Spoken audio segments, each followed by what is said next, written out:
Thank you. Ki ora, tino, koto, katura.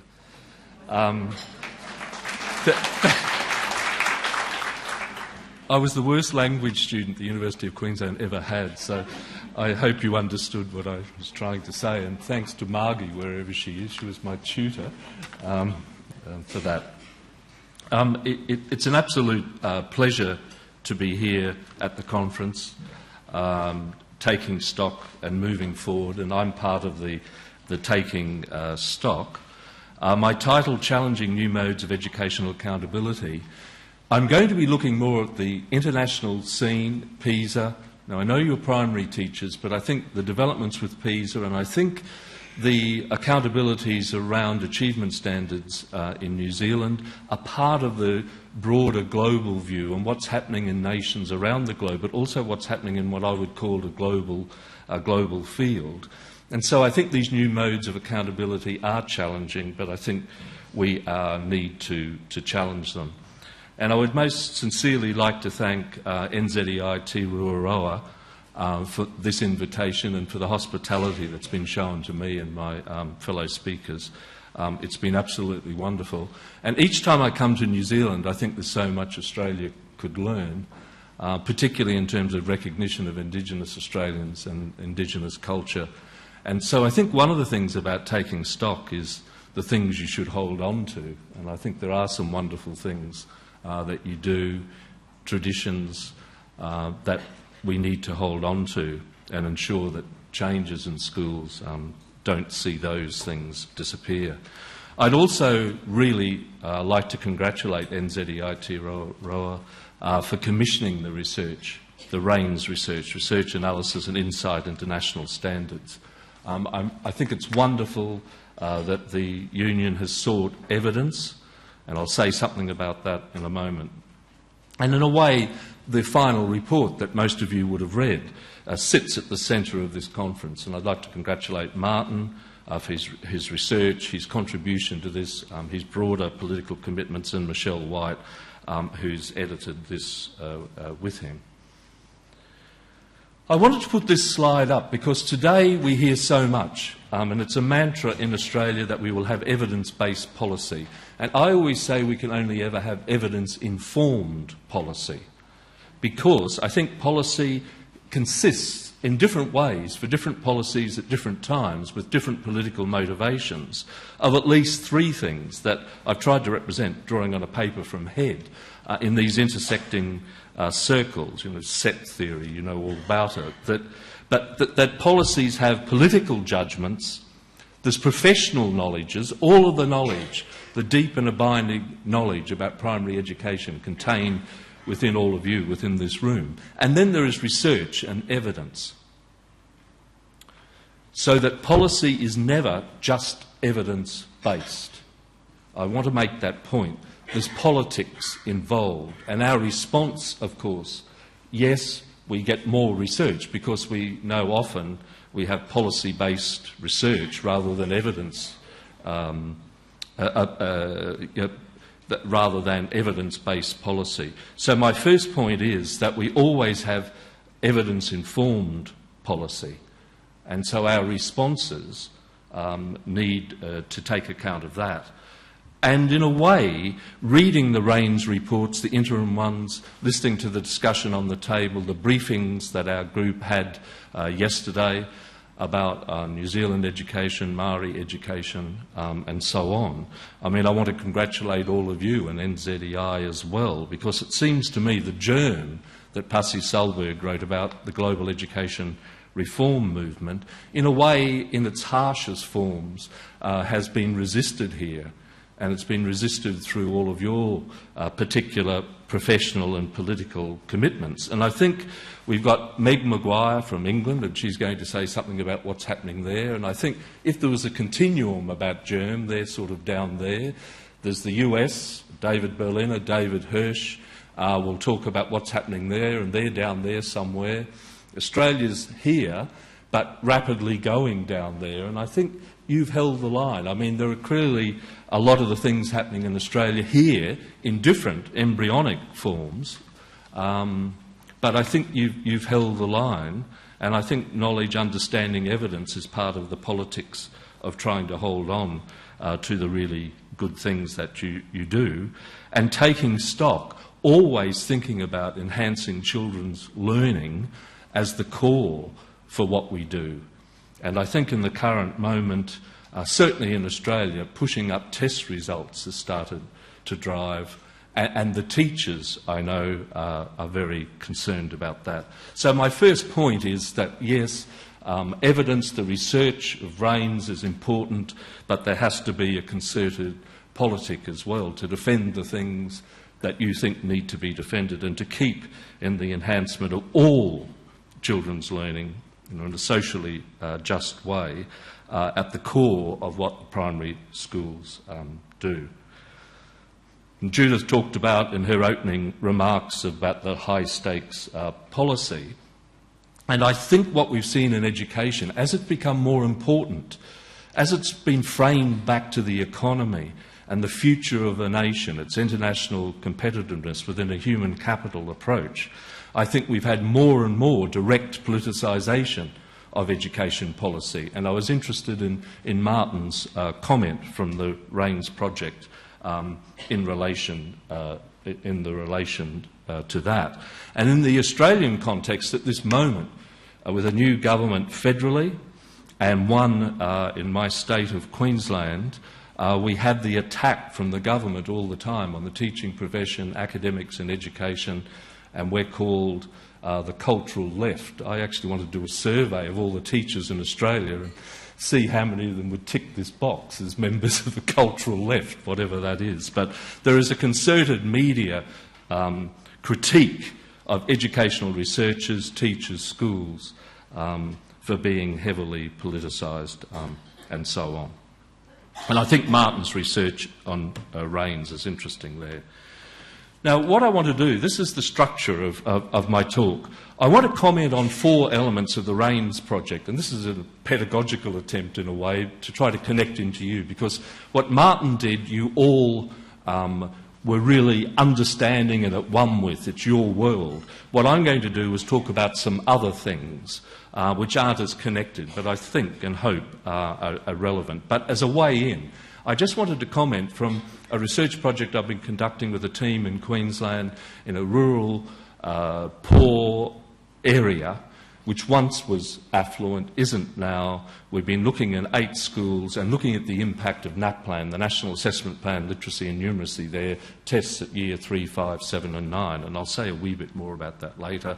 And we've started to talk in that study of the gravity of NAPLAN in terms of its impact on what goes on in those schools. And so I just want to comment on the RAINS final report, 4 elements of it. And I said to Martin when I read it, it could almost have been a report that we wrote about our 8 schools in the Queensland study, but with much more concerted political push around test results, both nationally but at the state level, because the state of Queensland didn't do as well as Victoria and New South Wales in the tests, and there's been political pressure on to push the results up, and that gets deflected down to the principals and then on to the teachers and on to years 3, 5, 7 and 9, then back to 6, 4, 3, 2, whatever it is, and so on.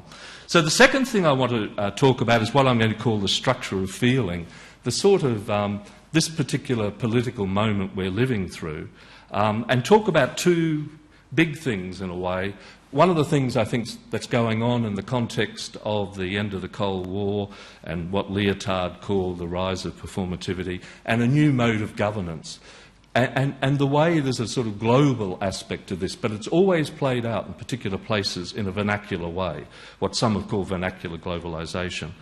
And I think you can see germ playing out in a particular way in this country because of your history, your culture, NZEI, teacher, professional philosophy, and some of that research that Martin talked about, Locke and others. I then want to go and look at the global bit, because I think what's happening in nations now is much more linked into global policy fields, and I think the international testing, TIMSS, PIRLS, PISA, is helping to constitute that. And I've been doing research around PISA and at the OECD, and around IEA, which conducts TIMS and PEARLS as well. And I just want to say something about PISA, and Martin alluded to the fact he thought PISA would become more influential. And certainly it was mentioned quite a bit as well when the group of us met with the Minister yesterday. And I know that's away from primary schools, but I think the tendencies there and that framing are important to understand.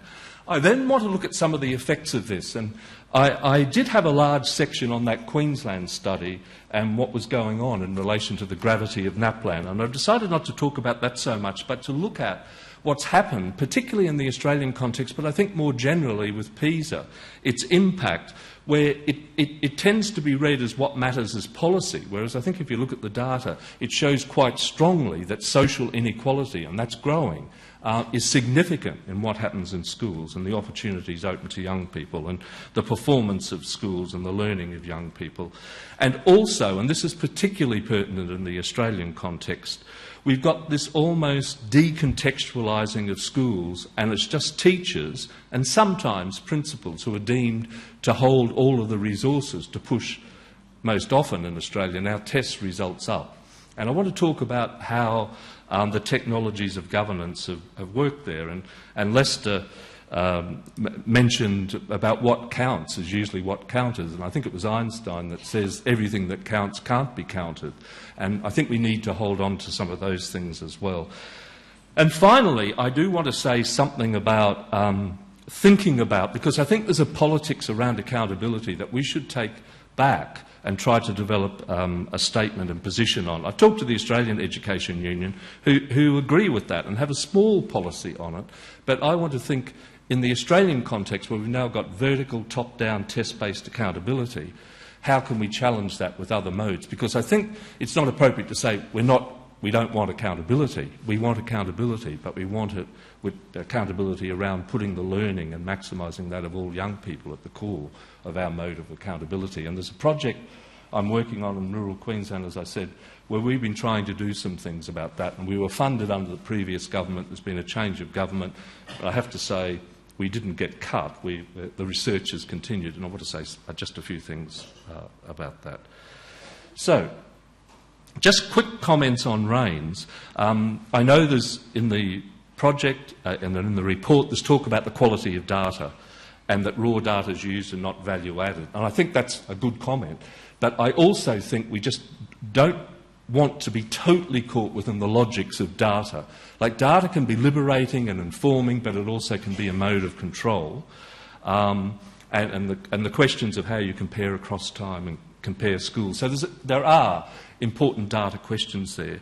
But I think this other point about the hollowed-out relationship between schools, parent community and society, when we know that schools that have effects are schools that work closely with their communities, they're in the community and so on. And I think that's concerning. And the question of quality schooling, and this is where I'd want to argue we need to keep our broader purposes and goals on the agenda. Schools, yes, of course, are about literacy and numeracy, but they're about many other things, and many of our schools achieve wonderful things in that particular respect.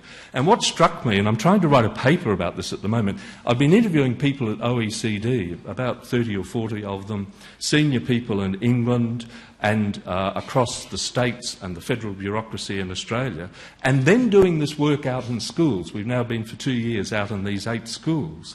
And what strikes me is that the habitus of the policymakers and their view of schooling and those in the schools are totally pulled apart and different. You know, those in the bureaucracy look down, and it's looking down, and we want data to say this is, and those in the schools are living with young people in communities and so on. And what's said in the RAIN study, I would say, applies. And we've found similarly in our study. The fixation on data, I'll say something in a moment about policy as numbers. And what we've found in these schools is that they're trying to sort of resist in a way, but one way they resist is to do more tests. So they do more literacy tests of their own and more numeracy tests of their own. And they've even, most of the schools in our study as a mode of resistance have bought well-being tests. And they're trying to show, but it's almost as if the only way you can show that you've achieved something is through having a measure. you know, at the beginning and at the end, and are there other ways, are there other accounts that we can give? And these teachers talked about the gravity, and one of them talked about the temporality of all this is a bit of a nonsense. There's a desired Panadol effect, you know, an immediate effect that you've got to get the results from last year and next year they've got to have gone up. But we know, because there's a political pressure and there's different temporalities of policy and the political, from the temporalities of really changing things in school, which takes hard work over a long time, building relationships and so on.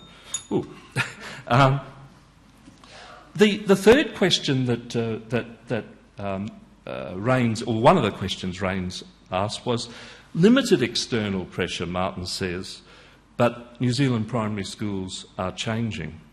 And I mean, I think that's an interesting question. In our context, there's been huge pressure, and they are changing. I have a student doing a doctorate looking at the Catholic schools, which are part of the same testing regimes, and their system says this will not drive us and so on, but what she's finding, the effects seem to be reasonably much the same. So it's interesting to ask why that's the case. And I don't know, you can set up cultures, can't you, where people feel like they have to do this just by particular actions, sometimes of ministries and others, and so on.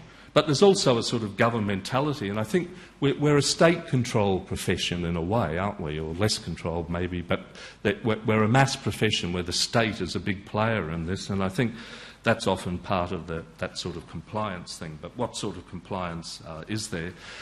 The report says that the notion of a good teacher is being reconstituted, and we have so much about that in our Queensland study as well, that the teachers talk about our curriculum's data-driven, our pedagogy's data-driven, I've been reconstituted as something else. We've also found that the notion of the good principle, so it's like teaching by numbers but leading by numbers. And we've interviewed the principals, and a couple of them have gone for promotion and came back taken aback that all that went on in the interviews, where they had to explain the 9-page data set on performance of their current school. They were given that of the school to which they were applying for the principal, and they had to talk about their short, medium, long-term goals and what that data set told them about the school. Nothing else in the interview. So leading by numbers as well. And I think there's issues here around research. And that distinction, which is a crude binary, but a research of policy, which I hope is sort of what I try to do, but there's also research for policy, and there's a way in which often now governments want research that confirms what they want to hear. Now, in Australia, they say NAPLAN is not high stakes, but I would argue all the pressures around it have made it high stakes. And I think this is exactly what's going on. Now, in Australia, we had the introduction of national tests before we had a national curriculum. So each of the states and territories had their own curriculum, but we had national literacy and numeracy tests. Then we had the introduction of the national curriculum from P to 10 for maths, English, science and history. So social studies has gone and we're going back to the disciplines of history and geography. And that was introduced after the introduction of the testing around literacy and numeracy, and they still haven't embedded the literacy and numeracy tests in the national curriculum. But there is so much change going on, the teachers feel a bit overwhelmed, and I know Meg Maguire will talk about the English context there. And I suppose some of the things I'm saying here, in a way, are a sort of warning. You're the embryonic work to ensure that school policy in relation to primary schooling is underpinned by the things that you think it ought to be on the basis of all the profound knowledge that you have. And the next one I took from the Teachers' Union. Now, this isn't the situation in New Zealand. All of these things work out in their vernacular ways. But in Australia, the teachers feel a bit overwhelmed by this return to heavy discipline-based, combined with testing and so on. OK, the two big moments. I was at the airport and the Australian Open's on, and this was an IBM ad. Now, I don't know, I always want to call data plural, but let's forget about that for a moment. Data is a game changer. I mean, it's interesting, isn't it? IBM advertising this at the airport. Really interesting, I think, really interesting. So what about the structure of feeling? Lyotard argued the end of the Cold War, and he said we were in a situation where big ideas no longer moved politics.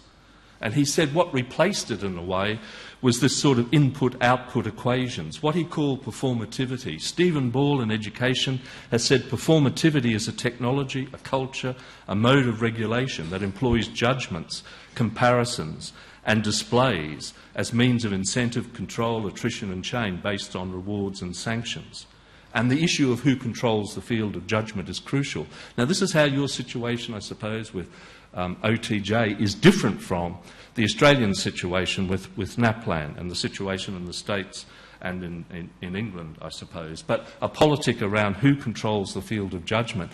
But in a way, what he's arguing is that there aren't these big political visions about what we're trying to do, an imagined future.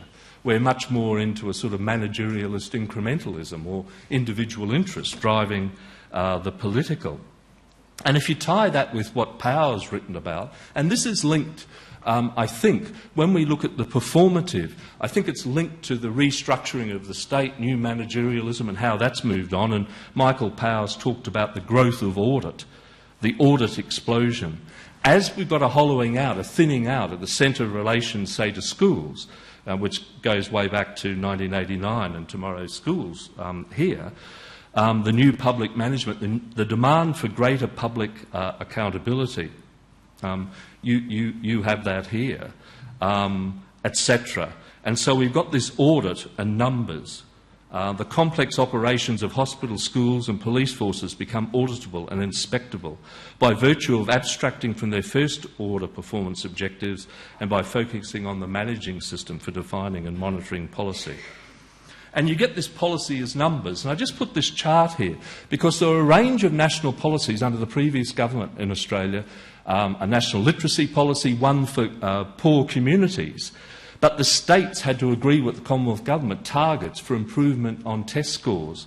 And this policy as numbers, I think, is interesting. And there's these technologies of numbers, I think, which have replaced the big ideas.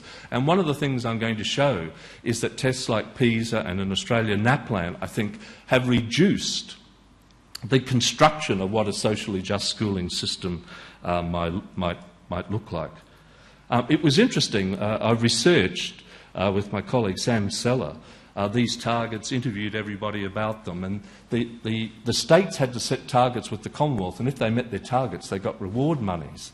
And I interviewed the people who agreed to these targets in the federal bureaucracy.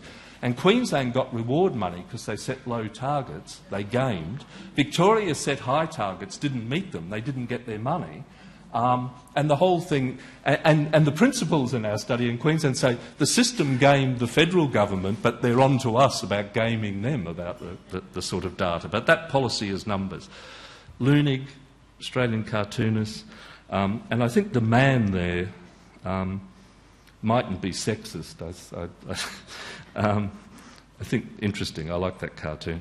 The changes in governance modes as well. Like as Stephen Ball said in a recent book, education policy analysis can no longer sensibly be limited to within the nation state. You can't understand what's happening in New Zealand education by only understanding New Zealand. You have to understand it. The same for Australia, England, the states of the United States and so on. The fallacy of methodological territorialism. Policy analysis must also extend its purview beyond the state and the role of multinational agencies and NGOs to include transnational business practices. And I think what we've got is this move to governance, a rescaling of political authority, new regulatory mechanisms and privatisations, edgy businesses, the rescaling, the enhanced significance of OECD and so on. We've got these global discourses. And Novoa and Yarav Marshall say what you've got today is comparison as the mode of governance, comparing school performance, the global eye and the national eye working together through a form of globalising empiricism. Now, I want to come to the global bit. This is the entrance to the OECD in Paris. A new edition done by I.M. Pei, the architect that did the pyramid in front of the Louvre. The OECD. And I want to say something about the OECD in terms of the global element, the global accountability push, the global policy discourse, which I think works with the national one. Now, I could say a lot, and I need to be quick to get through the things I want to say here. But that PISA began in 2000 under pressure from the United States. It's become the most successful product, as the people at OECD at the senior levels call it, of the OECD. And in the context of the end of the Cold War, the OECD guaranteed its future by becoming a centre of comparative global performance in many ways, but around education in particular. So there's PISA, you know, of Education at a Glance, PIAC, which is a PISA for 16 to 64-year-olds, measuring the skills of the workforce, and OHELO, they're developing in relation to universities. And it's become a premier supplier of educational statistics and sculptor of education policy. And it works with cognitive and normative agreements, a convergence in policy. Sometimes there's legal agreements, but there's not in education. And then it also, the OECD, facilitates things like it provides the secretariat to the G20, for example. And one of the things I would argue, the OECD with this has constructed an epistemological mode of governance and an infrastructural. Sasson argues that globalisation is a global infrastructure allowing global communications and flows. That's what PISA does. It's what Tims and Pearls does. If you're overseas, the same thing as when you put your credit card into an ATM and it works. Recently, I was in Turkey and I did that, and it said thanks, Mr. Lingard. I thought, oh, here I am in Istanbul. You know, there's that global infrastructure which allows those sorts of flows today. But if we come to PISA, I've done all of these interviews with the people in charge of PISA, all good people, but I think it's the way it's used, and it's been central to the OECD strengthening its own position. But the OECD has as a slogan, we cannot improve what we cannot measure. Interesting to think about.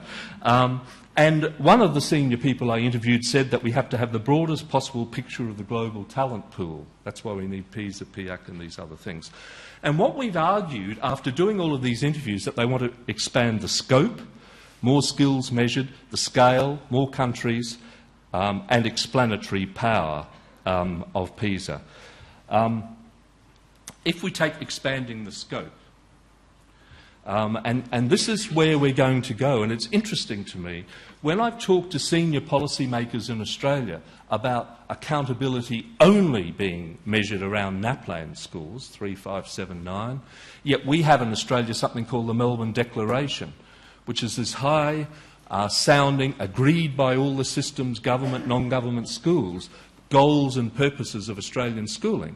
And it's not a bad statement. Now, you would think if they're the goals, that accountability should speak back to those, not be reduced to literacy and numeracy tests. Now, I've talked to those senior people and they say, oh, we agree. But they immediately go to the notion we need a test for all of these other things, you know, creativity, citizenship, etc. And it's, in a way, the way PISA is going. We need to embrace, these have come from interviews, we need to embrace a broader range of competencies. You need to build in interpersonal competencies, problem solving, intrapersonal competencies, motivation, self-concept and so on, and move into the affective, which is interesting. And if you look across the history of it, 2003 problem solving included 2012, the test was done on computers and kids' engagement with the computer was part of the measure of their skills. 2015 collaborative problem solving is going to be there. And in 2015, the 34 member nations who participate in PISA, it will all be done online and computers, and there will be analysis done of that. If we look at the scale, I mentioned the report about global infrastructure. But there's an expansion of the scale. Like in 2000, 28 member countries, 4 non-members participated. It's every 3 years, 15-year-olds tested in literacy, numeracy and science. But there's been an expansion, as I've said, in the scope, and that will go further. 2012, all 34 member countries, 31 non-member countries. But in the years after PISA, a number of other countries participate. They're called PISA Plus. As well. OECD is trying to get more countries in. And so we know that Shanghai participated, but of course Other provinces in China participated. In 2012, Beijing participated, but the only performance that was made publicly available was that of Shanghai. India had participation in the 2009 plus. They did very badly, and the government didn't participate in 2012. All the BRIC nations, Brazil, Russia, Indonesia and India and China have participated.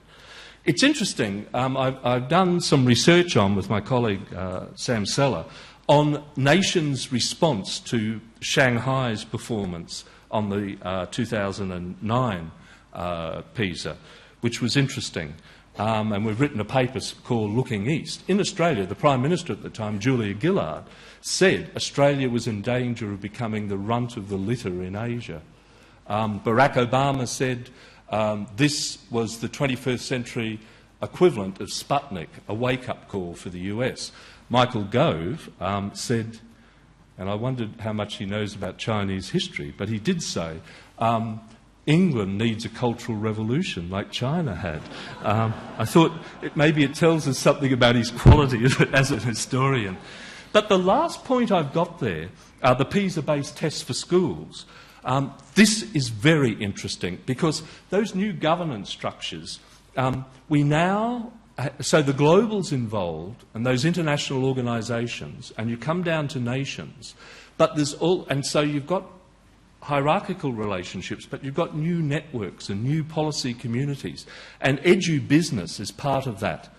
And one of the things I think that research is starting to focus on, and I think this is very important, it's the way this world of policy opens up opportunities for edu-business. And I've got a doctoral student who's researching this. She's doing research on Pearson, and it is quite amazing, their ambitions in relation to this policy moment and these things I'm trying to talk about here. And if you look at PISA-based tests for schools, this is not the national comparison, that you get that you've read in the newspapers about your performance on the 2012 one, but this is individual schools participating on a test which is like the PISA one, but done by an individual school, which can compare itself with its nation, or can get a network of schools and compare itself with schools around the globe. And this was trialled in 2012. What's interesting about it, it was not funded by nations like PISA is. Nations pay to participate in PISA. There's a little bit of OECD money in, but nations pay. This was funded by an American philanthropic organisation, America Achieves. I have a student researching this. It is enormously interesting that those schools in Fairfax County in Virginia, and you can go, if you go onto the OECD website, or if you go to Fairfax County in Virginia, you can read all about this. Those schools, most of them did better than the Shanghai schools, which is interesting. But America Achieves is trying to get a global network of 300 schools. And there's a way in which advantage and disadvantage today is linked to mobility, immobility as well. I've researched elite schools in Scotland, and those kids see the globe as their labour market, whereas when we research poor kids, they're very much buried in that place. And there's a bit of this going on, I think, with PISA-based tests for schools. Now, you won't pay to participate or have your school in PISA-based tests for schools. What you will have to do is pay for the analysis, and the analysis will be done by accredited analytic agencies, and Pearson's one of those and a whole range of other. And this is another place that edu-business is coming in. But can you see there's another layer of rescaling local schools to the global, as well as national comparisons, as well as the nation-to-nation comparisons, comparison as a mode of governance. The explanatory power of PISA. PISA does TALIS study, the International Survey of Teaching and Learning. In Australia, they're mapping TALIS, which actually is a survey of teachers and their practices. They're trying to map that, and that's going on in the schools that were part of the PISA sample, and they're going to try to map what teachers say their practices are with the outcomes, as it were. And this is an attempt to explain and improve the explanatory power of PISA. Education has become more powerful within the OECD. It only became a separate directorate in 2001, and they have a skills strategy which is education-driven, which works right across the whole organisation. But one of the things that's going on, I think, is the pushing away of qualitative studies. That study you might have read on assessment practices. There's a report on New Zealand and there's a comparative report. I think pushing towards the numbers. And you can see this global presence within nations. It's everywhere in Australia. I've got a doctoral student researching policy in Malaysia, Andreas Schleicher, who's head of PISA at the OECD. He was on the committee looking at the reforms there. In Australia, the Grattan Institute, which is a sort of think tank research institute, a private one, it had Schleicher and people from around the world there, and it's had big impact on Australian education policy. And in the US, the Learning from the Best Roundtable, and there's a book that's come out of this as well, edited by Tucker. But what's interesting is the strengthening of the role of private business, edgy business, as Stephen Ball's called them. So that there's a PISA, there's an OECD PISA video, which is what can systems learn from the best performing systems. It was funded by Pearson. It's got the contract to do the Pearson's got the contract to do the 2015 framework. There's PISA-based tests for schools and so on. So there's something else going on here as well. In Australia, Pearson now funds a prize for the best teacher educator and so on. A cartoon I took from the New Yorker, and of course no kids would ever say this because it's the system people who know this, right? This is now, I should have had 2012 here. This is literacy results of the top 5. PISA, of course, measures quality and equity, but I find systems most often, and I think the thing to learn from PISA is that inequality matters, and the amount of inequality in a society matters. But what policymakers seem to take up is what percentage of the kids are in the top performing category, and take that as a measure of quality. But what PISA shows us is that quality and equity, in their measures at least, can and should go together. But it's this decline, like in Australia, this decline, whereas Australia is still well above the OECD average, and what do we want schools to do, is deemed to be a huge decline, and what's going on, and who's to blame for this. Now, I should have the 2012 one here, but this is the 2009 one. The x-axis from left to right is, on the left, that is above average impact of SES background on performance, their measure of equity. And then the horizontal is whether you're high performing or low performing. So where you want to get on this test is into that top right-hand box, which is high quality, high equity. Now, if we look, you can see New Zealand's over in high quality but low equity. And I got this exact map for the 2006 one. New Zealand wasn't quite as low equity then, neither was Australia. And if you go back to 2003, and if you go back to 2000, the equity bit, the impact of SES on performance has grown in both New Zealand and Australia. Now, I see very little commentary in the Australian media about that. It's all about the number of top-performing kids. And I think what PISA shows us is that we have to look at and confront, you know, as Lester said, reading that piece from page 3 in the Dominion Post today, inequality, etc. Okay, what are the effects of policy as numbers and, say, PISA? Well, I think, and this is important, I think, because it has policy impacts, I think we see an over-attribution of school student learning outcomes to in-school factors, particularly teacher practices, which are decontextualised, and under-attribution to contextual factors, apart from policy.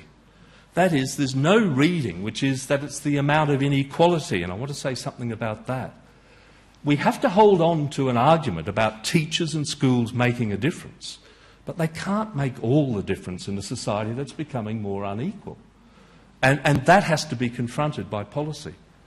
and it most often isn't. Or if it is, it's in a weak way. I always think it's, when Gandhi was asked, what did he think of Western civilization? He said it would be a good idea.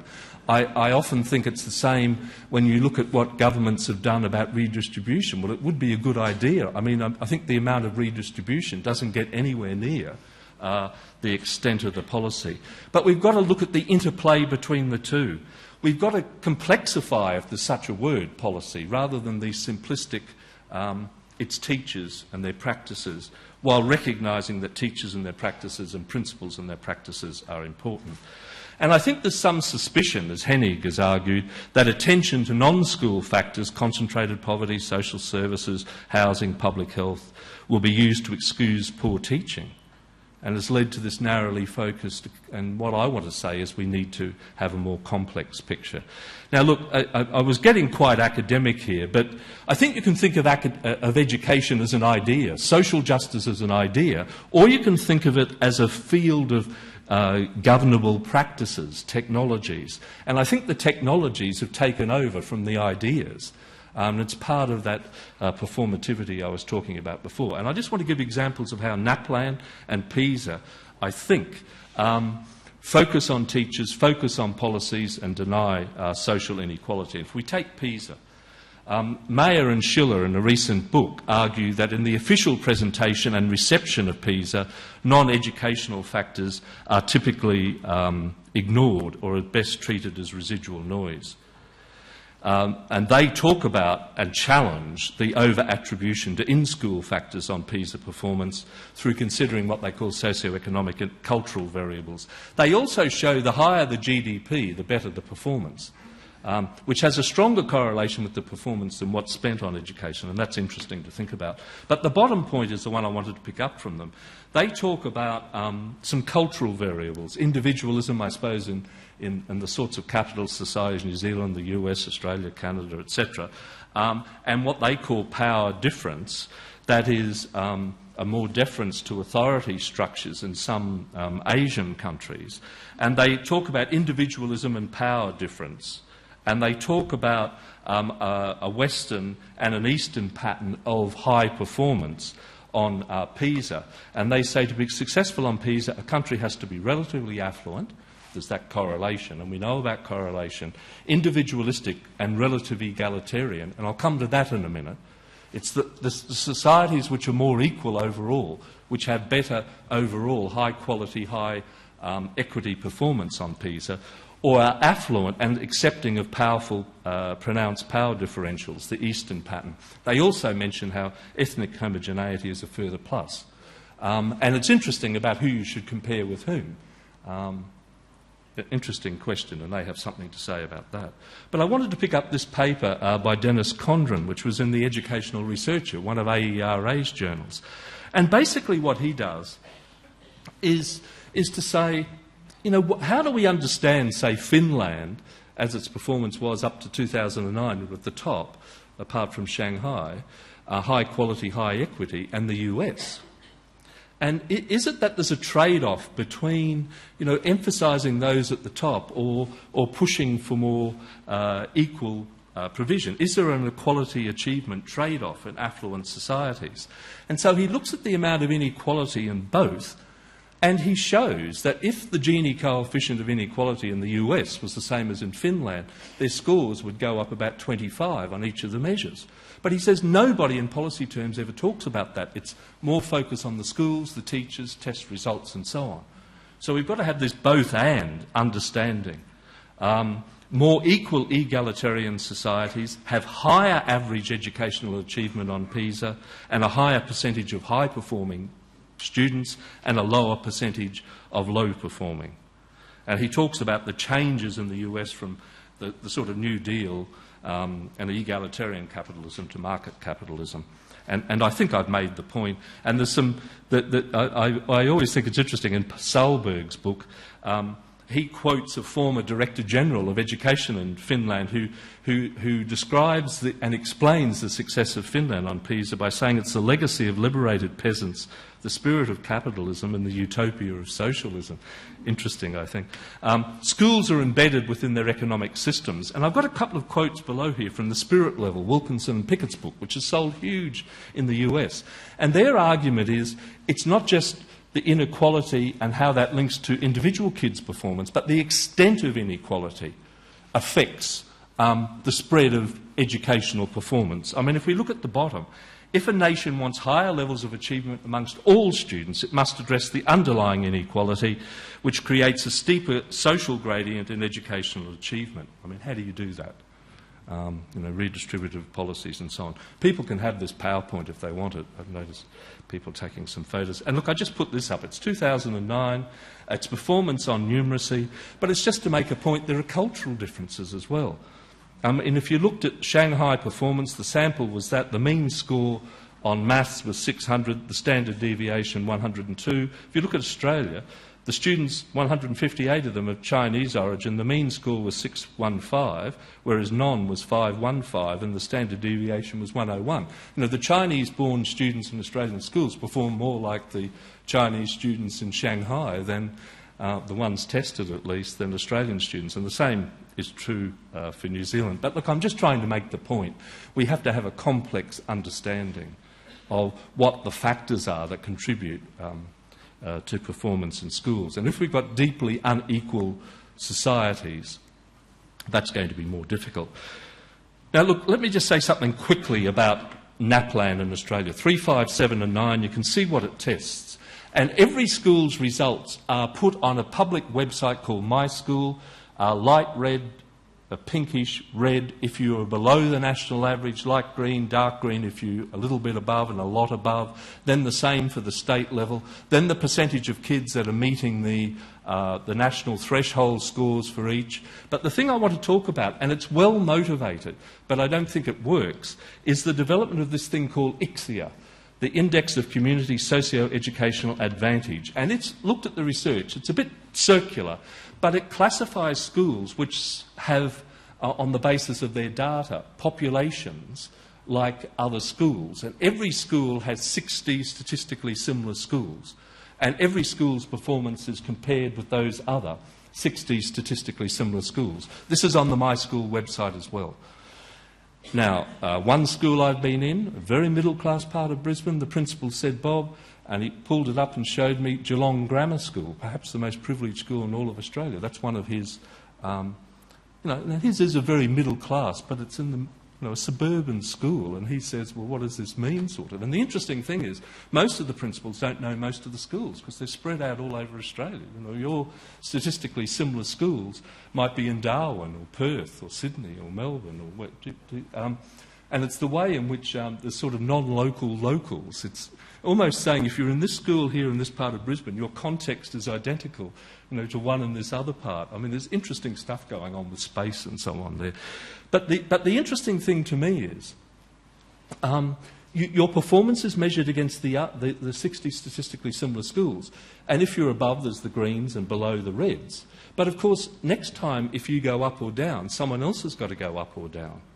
And there's a way in which, the way the system is using it, it's saying we've controlled for context.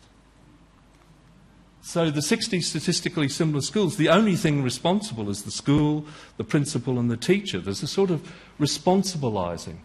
Now, if you put that into the political context in Australia, the current federal government, and I've got a quote here somewhere later on, the current minister, and look, I'm saying there's a sort of fatalism towards structural inequality, and this responsibilises teachers. It's a weaker notion of social justice. It's competition, meritocratic within a sort of unequal society. And despite all of the promises that this would be used to put more resources into such and such schools, and that was going to happen under the previous government, it is not happening under this government. And so there's a way in which there's a blame and shame and so on. Look, I did have a quote, but I've clearly taken it out. But I've got several quotes from several newspaper articles where the current minister, Christopher Pyne, says All of this inequality stuff doesn't matter. All that matters is the quality of the teacher and the quality of the teaching, and do we know that that's good enough?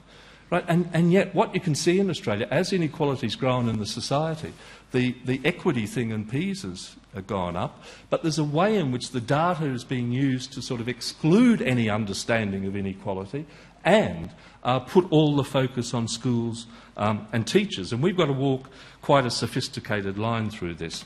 Now, I know my time is coming towards an end, and I'll try to rush through this last bit quite quickly. So accountability in the Australian system now, I think, is top-down, vertical, test-based. And there's all of the outcomes of that. I could talk about our study. One of the things that's interesting to me is how much it aligned with the things that Martin was saying. But I think when you've got a test that's in 3, 5, 7 and 9, it's in May, you really do have a reduction of the curriculum to literacy and numeracy for those first period of the year. And we've shown it overwhelmingly. But I think you're getting a two-tiered curriculum. I've interviewed the principal of the school that performs best on this in the state of Queensland, who says, I don't worry about it. I think it's nonsense. And I say, well, it's okay for you that you're the top performing. Whereas the schools we're in this poor rural region, all they do is focus on this. And there's a reduction of the curriculum, and you've got this two-tiered, inequitable system. One of the principals said this, because in the Queensland context now, there are these 9-page data set that every school gets, and that's the accountability of the principal. These principals in our study find it totally disrespectful. They say the people are down there in that office, they've never walked through the door of our school, yet they tell me what I'm doing. It's the story of what Martin was saying. If you go into the schools, you see what complex organisations they are, there's good and bad, and there's interesting things going on. And one of them said to us, they wanted to say this to the head office, come and spend time in the school and see there, I don't mean your entourage, I mean actually come in the school for a week, see what happens, see how it works, then take the anecdotal data and then try to put it into something. Or how you could actually tell us how we could do so. We could be recognised for it. We can throw data out left, right and centre. They're not going to do it unless they actually see what's happening. Which brings me to this project that we've been working on, and just quickly.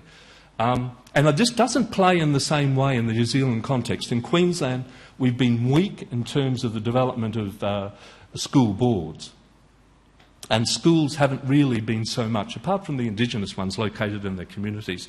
So we've been arguing in this project of ours called Petra, Pursuing Equity Through Rich Accountabilities, have argued the need to have a debate about what accountability is and take it back and have the profession, the teachers' unions, a reconceptualisation away from just the vertical top-down to challenge that. And we know the collateral damage that comes from that David Berliner and Sharon Nichols and others have written about, and we found that in our study. Are there narratives we could have? Do we only have numbers in this?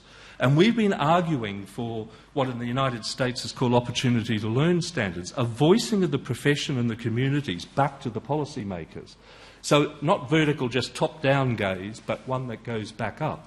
And in this project, the previous government at least agreed that all this work we've been doing with the communities in this rural area, that they would come for a day, the most senior policy people, including the Director-General, and listen to what the principals said, what the teachers said, what the students said, what the community said, about what they needed to be given so that they could provide the best education possible, a sort of vertical back up. But we were also arguing to think about a horizontal form of accountability. Schools, communities, community schools. And to this end, we've created something in this community called a learning commission. It's been in the local media and so on, and we've got a principal who's the chair of it, a local councillor, a community development person, an Indigenous woman who's a teacher, and we've called for submissions from community groups, from parents, teachers, students, and we've been working in the schools with projects in the history domain about the schools researching the local community, and those students have come and made submissions to the Learning Commission and so on. And what we're hoping they will come up with is that, the question of what counts. And what's coming through really strongly, they don't see the NAPLAN results as central. They want all of these other things out of school. And the schools are arguing they're doing all of these other things and they want them, however and in whatever way. And that's what we're trying to think through as a broader mode of accountability. We're drawing on some amazing work done by Sarah Watmore, a professor at Oxford, where she's worked in towns in England which were flooded.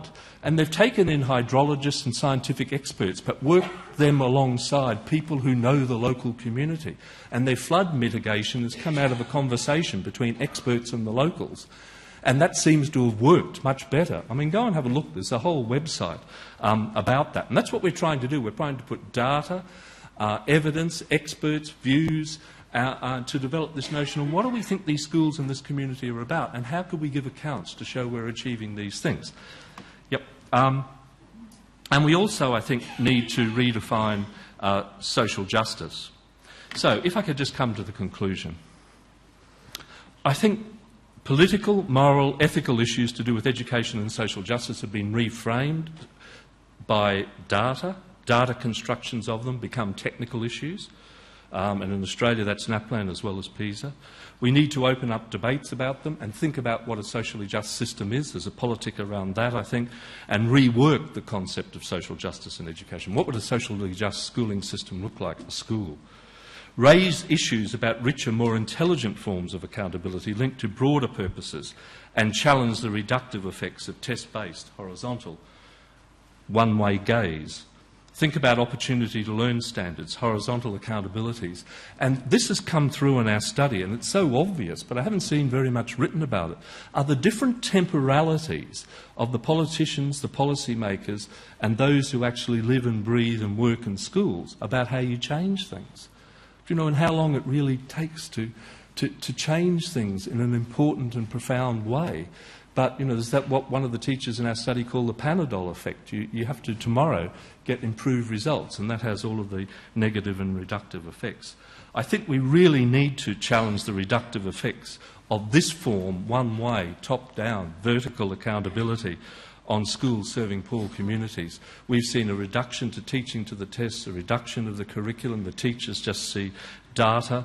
And I had a whole lot of quotes, which I took out, where they're saying, we've got the community's now in, the kids are coming to school, we want somebody to recognise our steps and first achievements, and that's what we're trying to do through that Learning Commission. I think we need to continually challenge the decontextualisation of the causes of student learning and school performance and recognise the impact of growing inequality. Lester mentioned that piece in the Dominion this morning about the numbers of families seeking charity for school basics, but if you go in the same paper and look at page A3, look at B6, I'm sorry, there's a story about the richest 85 people in the world today own as much as the bottom half of the total world population. And I remember Judith said something, it struck a chord with me, that with my basket of food and your basket of food we'll have enough for all. It makes you wonder when 85 people owe as much as the bottom half of... and so that has to be, the inequality, and it is growing, has to be brought back, the structural factors. We need to continually challenge oversimplistic monocausal teacher and leader qualities of schooling, while at the same time acknowledging, yes, inequality, but the teachers and leadership practices make a difference. And this requires a complex, research-driven account. We need policies to directly confront inequality. That's outside of schooling. Sometimes the most significant education policies are economic ones. We need to work with the notion of non-stupid optimism. And Eliot said, where is the wisdom we've lost in knowledge? Where is the knowledge we've lost in information? Einstein. Everything that can be counted does not necessarily count, and everything that counts cannot necessarily be counted. And I hold, though, to a sort of positivity, and I know Barack Obama used this in his first presidential campaign, a Martin Luther King observation, the arc of the moral universe is long, but bends toward justice. And so all power to you to ensuring the worst features of germ don't infect the New Zealand primary school system. Thank you very much indeed.